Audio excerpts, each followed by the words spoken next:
This is a tutorial on the first section in equations and inequalities, and it's going to be focusing on real numbers. Now, one thing to consider about real numbers is what type of real number they are. Now, there are two main categories that they could fit under. They could either be rational or irrational. Now, a rational real number is any number that could be found when you divide two integers together. So, for example, -7 divided by 2, those are two integers, and when you divide them, you get -3.5. So this would be a rational number.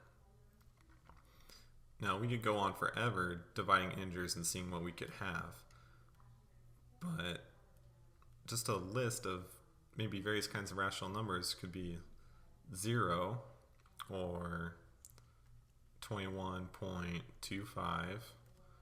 Now, even though the 0.25 is here, that's still okay because you could find it by dividing two integers together. Another example could be -7.3 repeating. This is okay too because the 3 repeating is referring to some sort of variation of 1/3, which is still an integer divided by an integer. Now, some rational numbers have special classifications.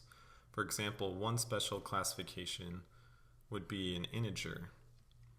An integer is typically any of those numbers that you would graph or label on a graphing scale or number line. For example, -2, -1, 0, 1, 2, 3, etc. Those would be considered integers. Now, another special classification would be whole numbers, which is like your counting numbers.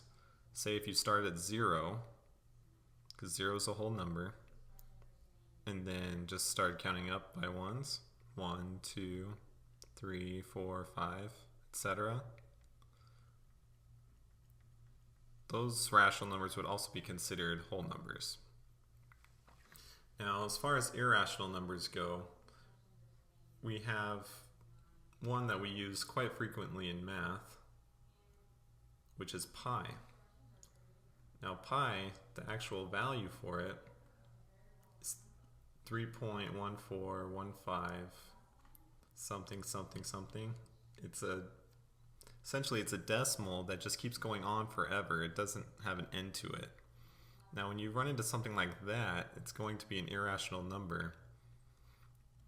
Another example that could happen quite frequently is taking the square root of some number. There are many square roots, such as square root of 5, that will produce a decimal that doesn't have an end to it. Now, for example, square root of 5 is 2.236 something something. It'll just keep going on. Whenever you run into something like that, it'll be irrational. Pretty much all the other cases you run into will be some sort of rational number, whether it be 0.5 or 0.25 or 0.3 or even a repeated decimal. It's going to be a rational number. Now, another thing to consider when we're working with these is to put them on a number line. For example, a number line would look something similar to this. Now, if we go back and take that -7/2 that we had, where would we put that on the number line? Well, pretty much a process you could do to make it easier on yourself for any number that you're given is to actually find out what the value roughly is. For example, -7 divided by 2 is -3.5. Now, that's a lot easier to find on this number line. It's going to be halfway in between -3 and -4. So that would be about right here. So that's where our -7/2 would go. Now, for example, what if someone said put pi on a number line? Well, since pi is roughly 3.14, we know it's going to be in between 3 and 4, but closer to 3. So that would be around right here. That's where pi would be on a number line. Now again, they could give you any sort of real number and you'd be able to find its rough value and plot it on this number line. One more example could be square root of 4. Well, the square root of 4 is 2, so we would plot that right here at 2. That's where square root of 4 would go. Now there's an interesting concept that kind of shows up when you work with real numbers and also a number line. That concept is absolute value. So an example of absolute value would be something like this. So here are absolute value bars, and the point we're considering is -3. Now with absolute value, it's a measure of the distance between some point and the origin.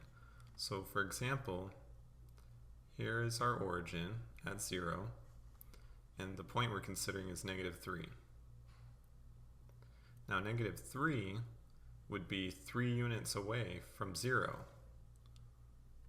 So the absolute value of -3 is 3.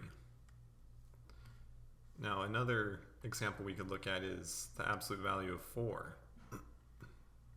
So we have our origin 0, and then our point at 4. Now the distance between our origin and 4 is 4. So the main thing to remember with absolute values is it doesn't matter if the distance is going towards the negative side of a number line or to the positive side. The distance is always going to be positive. So for example, when we're at -3, it's still 3 units away. Same thing as if we were over here at +3, that's also 3 units away from the origin. So that's the main idea behind absolute value. Now that we understand real numbers and also their absolute values, let's try ordering them.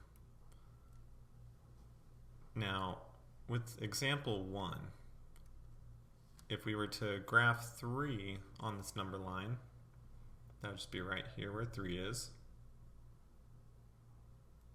And now also the square root of 9. Well, if we simplify that, that actually is 3 as well. So that's also right here.